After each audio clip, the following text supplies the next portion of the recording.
saya akan menjelaskan anatomi sistem persyarapan. Sistem persyarapan merupakan rangkaian organ yang kompleks membentuk sistem, terdiri dari jaringan saraf terbesar di seluruh jaringan tubuh. Tanpa sistem saraf, manusia tidak mampu berkomunikasi, berinteraksi, beradaptasi terhadap perubahan lingkungan, internal dan eksternal. Dalam mekanisme sistem saraf, lingkungan internal dan stimulus eksternal dipantau, diatur kemampuan khusus seperti iritabilitas atau sensitivitas terhadap stimulus dan konduktivitas.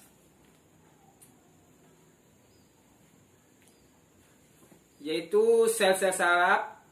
Sistem persyarapan. Sistem persyarapan dibangun oleh dua jenis sel, yaitu neuron dan neurologia. Neurologia, sel penyangga, sel penyokong neuron.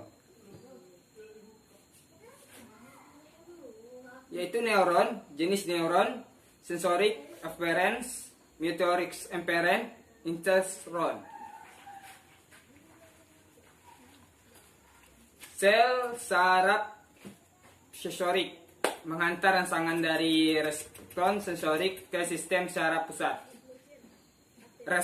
Reseptor terdapat didirikan atau badan sel yang menerima rangsangan fisik atau kimiawi. Saraf motorik membawa informasi keluar SPP ke organ sasaran sel. Saraf asosiasi interneuri, yaitu menyampaikan pesan antar sensorik dan motorik.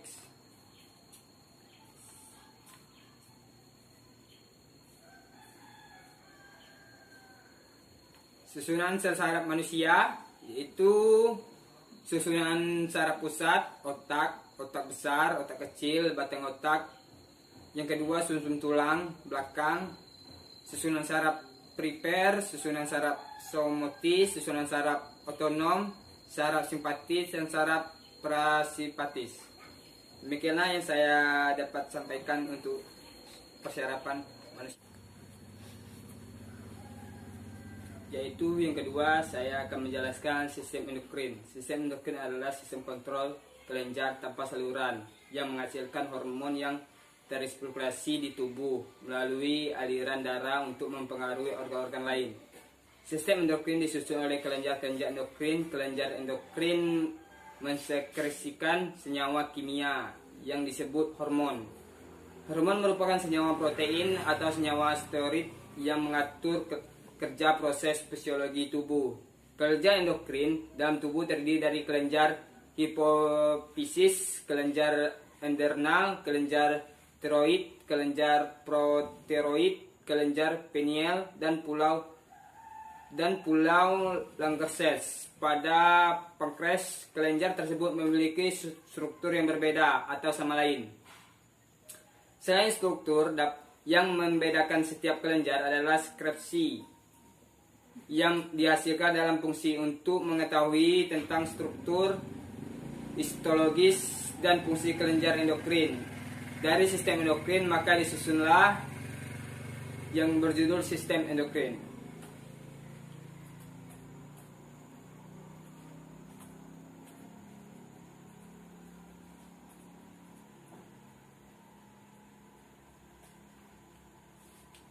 Baiklah, itu yang dapat saya sampaikan untuk endokrin. Tentang kelamin pria, penis berfungsi sebagai saluran kencing atau urens, sekaligus tampak keluarnya sperma.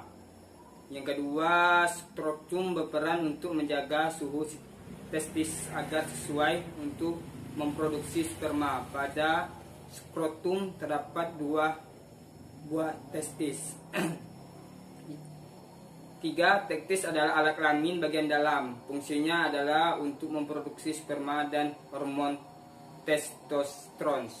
Yang keempat, epididymis merupakan saluran yang keluar dari testis. Fungsinya adalah sebagai tempat penyimpanan sperma sementara.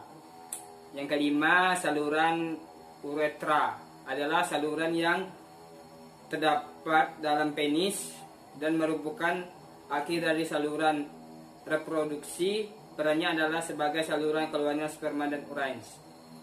Yang keenam, vesikulitas simalis merupakan kelenjar yang menghasilkan zat yang berisi basa, alkali, fruktosa, gula monosakarida, hormon, dan protein pembeku. Yang ketujuh yaitu kelenjar prostat, terletak di bawah kandungan kami. Fungsinya adalah menghasilkan cairan yang bersifat asam. Yang ke-8, kelenjar Chopper menghasilkan lendir dan cairan bersifat basa. Fungsinya untuk melindungi sperma dengan cara mengantarkan urains yang memiliki pH asam yang tersisa dalam uretra. Cairan tersebut juga melapisi uretra untuk mengurangi kerusakan pada sperma selama ejakulasi. Struktur dari sperma yang menghasilkan oleh laki-laki dapat dilihat pada gambar bawah ini.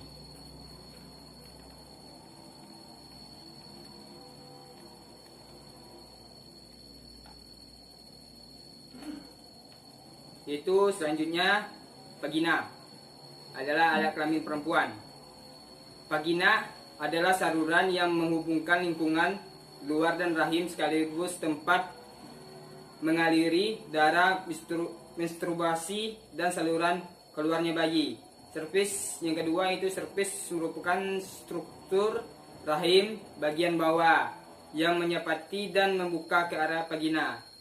Yang ketiga, saluran telur atau tuba Fallopi atau ependuk terdapat sepasang di tiap tubuh perempuan, yaitu di kanan dan kiri. Empeduk memanjangkan ke arah samping dari uterus. Fungsinya adalah membawa sel telur dari infundi belum ke rahim. Pada saluran inilah terjadi partisilasi atau perubahan. Yang keempat, indung telur merupakan tempat kumpul sel yang disebut foikel. Di dalam foikel, sel telur atau ovum dikembang. Foikel juga menghasilkan hormon perempuan, yaitu estrogen dan progesteron. Yang kelima yaitu rahim, berfungsi sebagai tempat berkembangnya janin setelah sel telur dibuahi oleh sel sperma.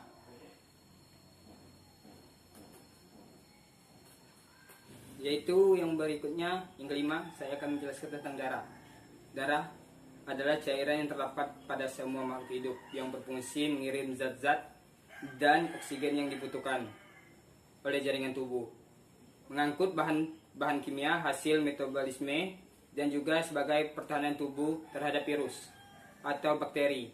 Istilah medis yang berkaitan dengan darah diawali dengan kata hemo atau hemoto yang berasal dari bahasa Yunani haiman yang berarti darah. Darah merupakan suatu suspensi sel yang permen sitoplasma di dalam cairan yang disebut plasma.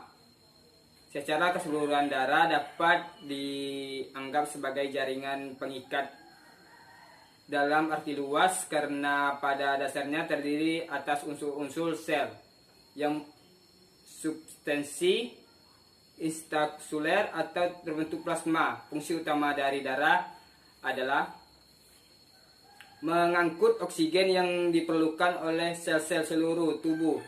Darah juga menyuplai jaringan tubuh dengan nutrisi, mengangkut zat-zat bisa metabolisme, dan mengandung sebagian bahan penyusun sistem imun yang bertujuan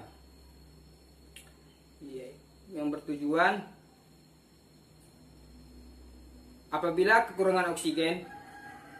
Warna merah pada darah disebabkan oleh hemoglobin, protein pernapasan yang terdapat dalam eritosis dan mengandung besi atau bentuk heme yang merupakan tempat terkaitnya molekul-molekul oksigen.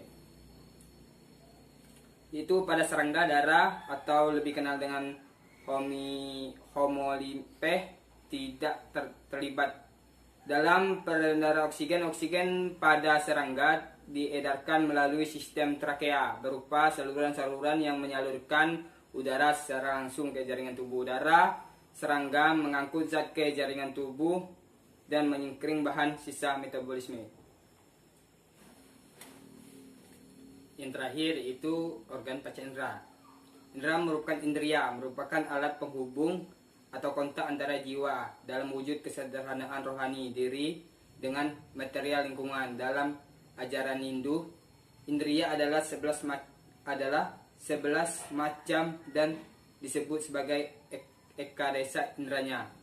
5 macam indera yang berfungsi sebagai alat sensor dalam bahasa Sakstra disebut panca budi indriya, dan dalam bahasa Indonesia lebih dikenal sebagai panca indera, yaitu alat pembantu untuk melihat, yaitu sejenis mata, alat pembantu untuk mengacap, yaitu lidah, alat pembantu untuk membau, yaitu hidung, alat pembantu untuk mendengar, yaitu telinga, dan alat pembantu untuk merasakan, yaitu kulit indera peraba. 5 jenis lagi disebut panca budi indriya sebagai alat gerak, yaitu tangan atau mengambil kaki, untuk berjalan yaitu kaki, anus untuk membuang air, yaitu mulut sampai hidung untuk berbicara, bernapas, makan, alat kelamin yang menikmati hubungan kelamin.